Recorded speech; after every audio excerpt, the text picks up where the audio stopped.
Welcome to This Week from the Principal's Desk, a podcast about Lutheran schools and their leadership. My two Lutheran school principals. My name is Rob Lynette, and I'm the principal at Mount Calvary Lutheran School in Milwaukee, Wisconsin. And my co-host is Mike Sheeman.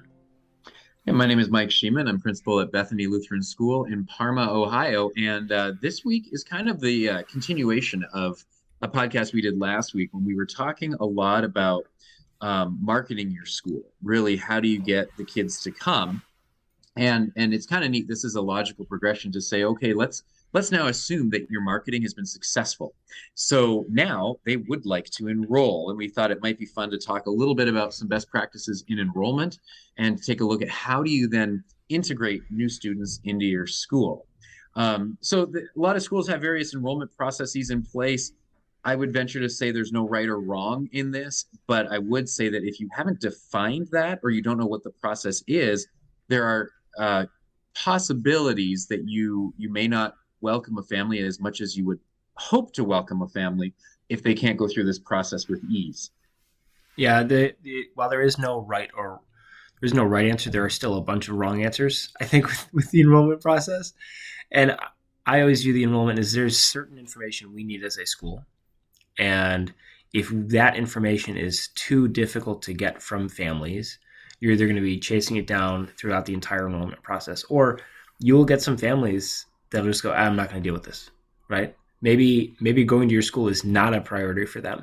And if the enrollment process is too difficult because, I don't know, you ask for forms 5 different times, 4 different ways, they might go, I'm not going to do it. And that doesn't happen often, but I'd hate to lose being able to share the message of the gospel with the kid because we had too many forms. So we always look at, okay, what's the bare minimum of information we need? What's the nice to have information? How can we collect that as kind of smoothly as possible, streamline the process? And honestly, that helps you too as a school because there's less you're tracking down. There's less you need to keep track of. If you don't have a digital system to do a lot of this, I would strongly encourage you to look at a digital system. If you're still enrolling everybody on paper, God bless you. Because that is not an easy thing to do. So just look at that process, and just before you even talk about, okay, it has these pieces, make sure you need all of those pieces. Mm-hmm. Yeah, that's right. The companies, of course, they've got all the different versions from here's what you really need to the Cadillac to everything. And there are a lot of companies out there. I would say the familiar ones within kind of the Lutheran circles that we've talked with have been companies like TADS or RenWeb or Sycamore. There's lots of those different places out there. But what I encourage everybody to do, and what I've done myself, is to say, if I'm going to use one of these companies and get it all set up, I want to be the first one to register. I want to know what that process looks like for families. We had an open house here recently. We had computers out on the table so that families could register on the spot. And we had families use that tool, but they would get to a point. It was fun to watch them apply because I could see where they were getting hung up, which then allowed me some insights to say to future families, oh, hey, when you get to this part of the screen, you're going to want to click this one. It can be confusing, but if you know what you're talking about and can guide them through the process, they really appreciate that. Not to mention you're already starting that relationship with a family to say, I'm here to help you out. Yeah, that's a great idea. We transitioned from Teacher Ease to Sycamore, and I actually went through and made a screen recording of me registering our mascot. Effectively, I registered our school mascot for 7th grade and recorded the whole process from start to finish. And then we still had those, okay, you can register from 6 to 7 this night. We'll be around to help. And then for anyone who didn't want to take that option, hey, here is this video version. So you can go and look. And if you still need help, you can come in the office. We are more than welcome to help. We don't want it to be a burden. Now, I will stop short of registering someone for them. I won't do that. I will say, I need you to come in and do this. I won't type in the information in for you just because you get a couple of families every year that I think would love for that to be the way. And once they're in the system, I'll tell them I'll re-enroll you. I can do that. I can roll you over to next year. But at the beginning, I don't want to mess up any of your information. I want to make sure you get all your emergency contacts correct. This is something that's really important that you do. Absolutely. And we've also said here too that, we have some families that are eager to get their kids started and the kid shows up, but they haven't completed the enrollment process. Well, the way I view that is I can't take that kid because I don't have everything that I need, including things like emergency contacts or what have you. So communicating with the parents throughout the process is going to be key, and they will do what you need them to do, especially after they've made the decision they are coming to your school. Um, so, Rob, let me ask you this: what's your kind of best enrollment windows? Do you leave enrollment open all year? How do you do that at Mount Calvary? So we actually do leave enrollment open all year. And some of that is tied into in Wisconsin, there are some choice education programs. There's the state program, the Milwaukee program, and the Racine program. And in the state program, it's just a like a 6 week window. Maybe it's 2 months. And in the Milwaukee program, it's every month there's a new enrollment window. And so we leave those open, and they have to have their paperwork in by the 20th of that month, and then we have them enrolled. If you have kids who aren't coming through a voucher program, I would always try to start enrollment in October. And October sounds really early, but you need to make hiring decisions. You need to make class size decisions. Maybe you have enough kids to split a class. Maybe you have a large class that's now going to be a single class. But the earlier you can get that information and know that, the more appropriate decisions you can make. When do you guys start?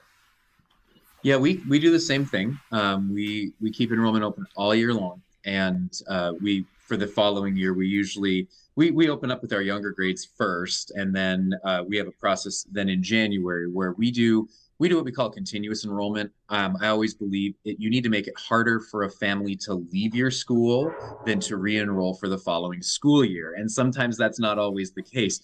So for us, simply in our system, we just promote absolutely everybody up. There's a fee, and we tell the parents that fee will be automatically applied to your account, but your kid's registered for the next grade.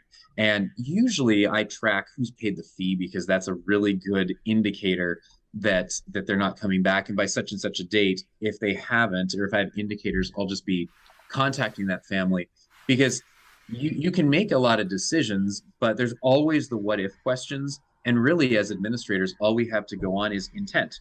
So they show their intent is this, therefore I'm going to plan for that. Now, God may have a completely different picture of what your school looks like in the following year, but you work with the information that you have, and of course, reaching out to the families. I will say, for students who want to register for the current year, in the current year, it's different months tell me different things. If I have a student in and about October that just started in a new school and now they want to come and register at my school and it's October, I have flags that go up. I always like to ask families, why is it that you're looking for a new school? The number one answer I get is, my child is being bullied. And I'm sure every administrator has heard that at one point or another, to which I always say, well, tell me more about that. Because a lot of cases, parents may not have a clear view on that. And so I encourage people to dive deeper into that. It could be too that, the end of the first trimester is an enrollment time where they don't like the teacher, or the work is too hard, which has flags going up asking about what supports does this child need, or what other things can we do. Of course, there are triggers that don't really do a big deal for me, like, hey, we just moved to the area from another state and we're looking for another school. Okay, that's reasonable. But at any point throughout the year, if somebody wants an immediate transfer, I really encourage people to find out, get to the heart of why, even if you can call the school they're coming from and talk to the teacher, talk to the principal. I've done that before too. But knowing why is going to help you serve that child even better. Yeah, and you can put that on a form. We have that on our inquiry form. It's, tell me some information about your kid. What is their favorite subject? What's the subject they struggle with? Have they had any discipline issues at their previous school? And then kind of explain that if they say yes or no. Does your kid receive services at their current school? Do they have an IEP or a 504? We ask for all that on the front end, so then we can have those conversations with families going forward. Because there will be some families that will enroll in your school and you will love to have them in your school, but maybe your school can't serve that kid, right? In Lutheran schools, sometimes we are blessed with resources and sometimes we're not. And if you have a kid that enrolls in your school and they need a service that you can't offer, it is a disservice to that family for you to pretend you can. And so you need to know that up front so you can have that conversation with them and say, hey, I'd love to have your kid here, but here's what we can do. If these are the things that you think your kid will be successful with, great. If not, let's see if we can find another option for you. Have you guys had to have conversations like that before, Mike? We have. And in fact, one of the things that I have found a lot of value in is I've gotten to know the principals of the other Christian schools around me. And I know what those Christian schools are all about. I know that if a student needs academic support, this is probably going to be a good place for them. If they need behavioral support, this might be a place, or counseling. And so we had one student that wanted to enroll, and it was clear as day that I didn't have the right services to meet this child's needs, but I did know the school that did. And so I called that school and said, hey, you might get an application or an inquiry from this family. I'd encourage you to take a look at it. And then I communicated that to the family. It makes the blow a lot easier when you say, you can't come to our school, Mm-hmm. if you can give them that option or give them that choice. Because whether or not they come to your school, Lutheran schools are about valuing children, about showing the love of God and Jesus to the kids, and partnering with families. And if we can support them in helping them find a school, we're demonstrating our values in that regard. And this family spoke so well of that. They registered at the other school, but then they were telling us, this school helped us find this place. And there was some really good word of mouth that came out as a result of that. Yeah, that's such a great thing, and that's a point that I think sometimes we view ourselves in competition with those other schools, and that's true to a point, right? Mm-hmm. But also we need to be in partnership with them and being able to call them if a kid enrolls from their school. Hey, tell me about this kid. Can you explain this to me? We back in Janesville we were the Lutheran school. And there were some Catholic schools, and every summer we'd get a couple kids, and I'd always call and say, hey, can you tell me about this kid? And sometimes it was, well, they didn't like this or they didn't like this. Or sometimes it's, oh, they moved across town and they just, you guys are closer and they don't really care where they go. They just want Jesus. Perfect. We can do that. But if you have that open lane of communication, that definitely makes things a lot easier for you on your end. Now, let's say, you've started enrollment and that's going really well. And now your class is full. So now you need to start a wait list. And that, I know there's schools out there that are like, oh, I'd love a wait list. And then there's schools out there that are like, oh, I hate a wait list. Because depending on where you fall on that, it can come with some challenges. Because the very first one is always, okay, if this is our class cap, let's use 25 as a number. Let's say our cap is 25. That 26th kid, do you take that kid if you only have 26? What about 27? Where is that cap for you? And then when do you start having the conversation of, okay, we have 34 kids. Do we have two classes? Can we support two classes? And all of that information, the earlier you can get in, this is why we talked about starting enrollment in October, because if you have that wait list in December, that's a much easier conversation than to say, okay, we have a wait list in June. And now, can we hire anybody? Is it in the budget? Is there anybody available to call if there is somebody out there? Have you guys had to deal with wait lists before? We have, and not to mention what you're saying too. If you what if 26, where it gets even more complicated is, but if you accept that 26th kid in this grade, they bring their siblings along too, and I have space in those grades for their siblings. So what's one more here? We do, and we've had to stand firm in some of those. But the way parents will typically say, well, if I'm on a wait list, what number am I on the wait list, and what's the probability that I'll get in here? We started changing the definition, or not the definition, but the wording we use, not from a wait list, but to a wait pool, where I can put all the kids in a bank here. But when it comes to it, if I have a student that leaves, I can prioritize the students that are waiting based on the best needs of the school and the class, while simultaneously the best needs for the student. So if I say you're in a wait pool, and we will contact you as a space becomes available, then if I had like a couple singles that came in before a family of three, I feel my conscience is clear to move on with that family of three, because that's maybe a better fit for the school. So your communication with families and making sure that you're not promising anything or even giving them an numbered list is highly recommended in my opinion. How do you handle that, Rob? A wait pool is actually a great idea. So the majority of our enrollment is voucher driven. and the state has guidelines around that. So if you are in one of those programs and the state has a system for how you're supposed to handle a wait list, well, then that's the one you got to follow. Ours is a lottery. If we get to the point where it's full, there has to be a lottery that we hold, in which just randomly, okay, this is the kid. Now, if you are not in that program, you're kind of free to decide how you want to do it. And so some places will do a wait list. A wait pool sounds like a great idea. Some places will say, okay, church members get priority. So if a seat opens up, it goes to church members first. Some people say other Lutherans, if you're not a member of our church, you guys get priority. So however you want to decide that, but you should have some system out there that is at least sort of transparent to parents. Even if that is, okay, there's a pool, that's at least better than, okay, we don't know what's going to happen. We'll see. You can at least get some of that information out.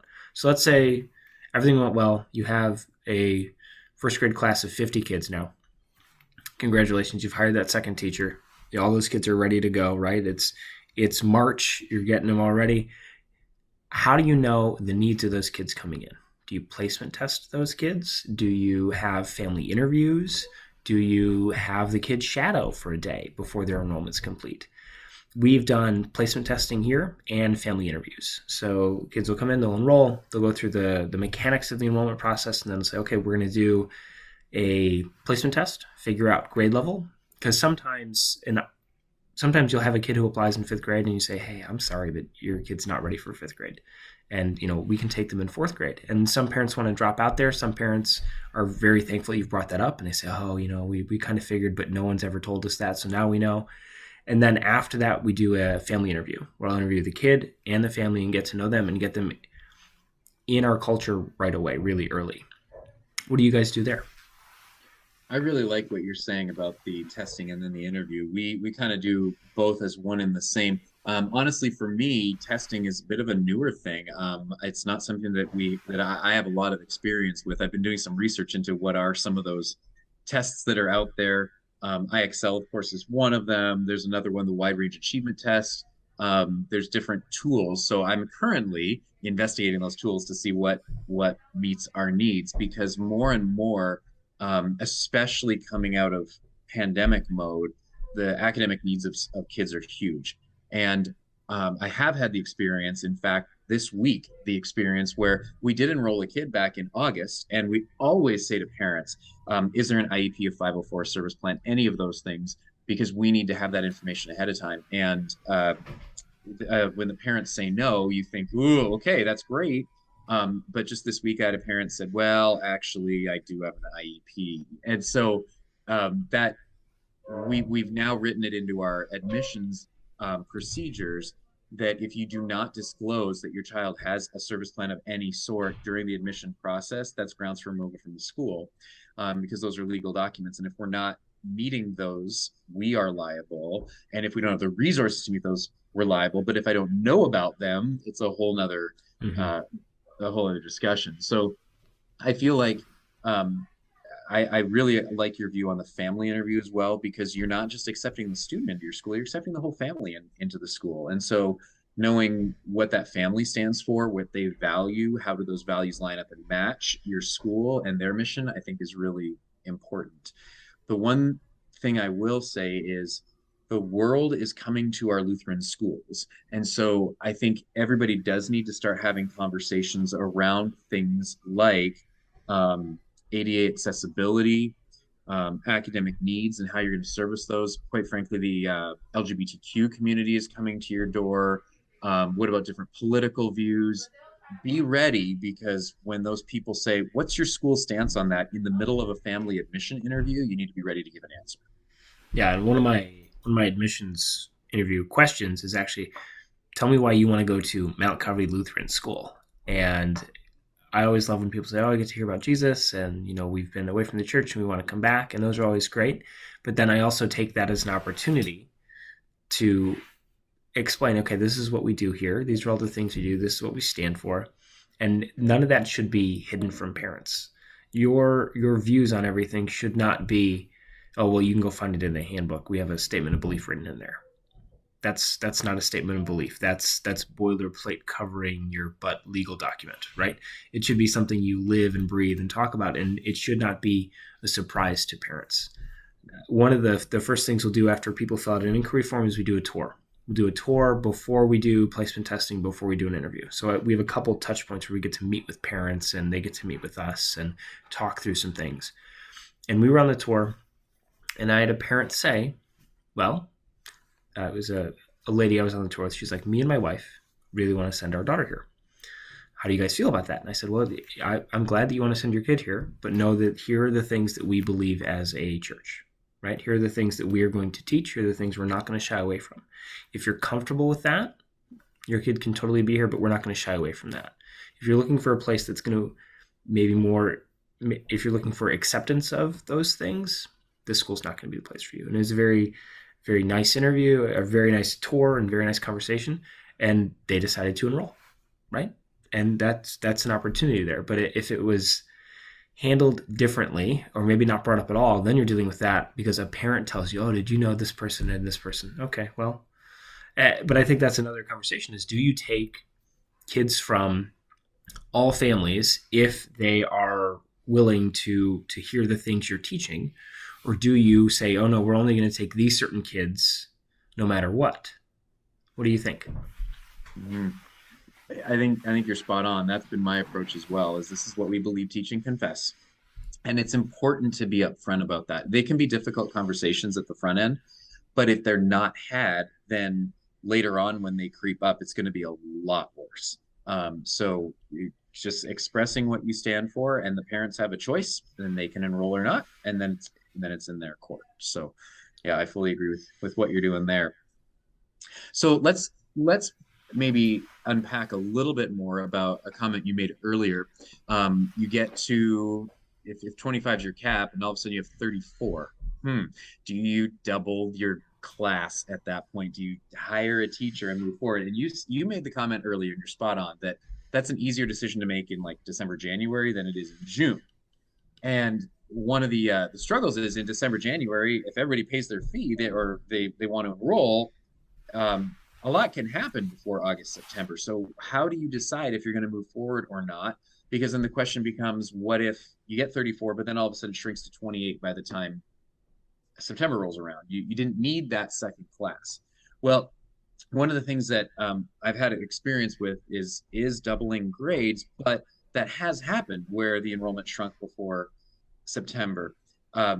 So that type of discussion or topic really works in line with your budget, and make that decision. If you are forecasting as the administrator based on demographics, based on the interviews, based on the marketing, if you are seeing that this is a strong possibility, then go for it. So right now, as we record this, it's end of November. I have 25 kids in kindergarten registered for next year. I've got probably 20 that I'm hearing they're probably going to come.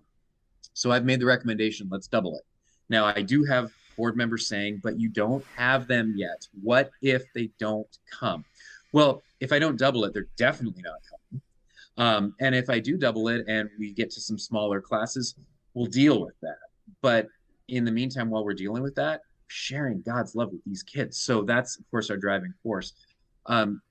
It might be that decision comes back to bite me a little bit, and it might not. It might be a decision that was fantastic and everything went really well. In the end, we're lifting it up in prayer and saying, God, prepare the hearts of the kids that are going to come. And so there's no real easy answer to that unless you do have 50 kids that registered. Well, praise God.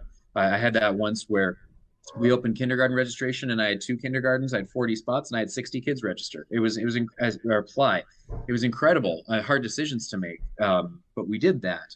And I've also had it where that exact scenario, I had 34, and it went down to 28. But we ran the 2 classes anyway because that was our commitment, and God bless that. Yeah, we've covered a lot of the mechanics. Is there any really cool practices that you've seen that you want to highlight or call out, maybe as our closing words here? I want to give that time to you because you shared one before, Oh. and I think that deserves some time. So when I was principal in Janesville, here in Wisconsin, they had what's called the REACH program. And the REACH program, if there were seats open in a class, gave that seat away for free. So if you were new to the area, you show up in October, you've moved from somewhere, you're looking for a place for your kid. We have a seat open in 3rd grade. You have a 3rd grader, you've applied, you're the one applying, it's yours. And it costs nothing. Because from our view, the teacher's already paid for. We've paid for that teacher. Now we've made some modifications to that program. In my time there, we had a community member rate, a church member rate, and we've kind of added that into that program where if you were new to the area and you were not a member of our church, you'd pay the church member rate, which was half of the full cost of tuition. And if you were new to our church, you'd pay nothing if you were a church member, because the whole point of school enrollment is being able to share the gospel with people. That's why we do it. We don't do it to put 50 kindergartners in a room and say, hey, look, we have 50. We do it so we can tell 50 kids about Jesus. And so if we get families in church, that's the goal. That's what we wanted to do. And that was the whole point of that program, is we want there to be no barrier of entry. We want you to be able to get into this program. And we've since changed that program to be supplemented by more financial aid and more scholarships. But that is something we just tried and gave it a shot. And it was great while we were doing it. I think it's a fantastic idea. You're right. The teacher's paid for. It's in many ways, it's better to get something for that seat than nothing for that seat. So I know that there's a lot of different ways that this can be done. I feel, and I hope that our conversation has just prompted people to think about the process itself, because having no process or having a clunky process can actually be a hindrance to enrollment. So you want to make it as smooth as possible for families so that ultimately they can get their kid into your school and that kid can start learning about Jesus and the mysteries of the world that God created. And so, lots of things to think about here, but I hope this was some great food for thought. Yeah, hope everyone has a blessed Thanksgiving and blessings on your enrollment. We'll see you next week.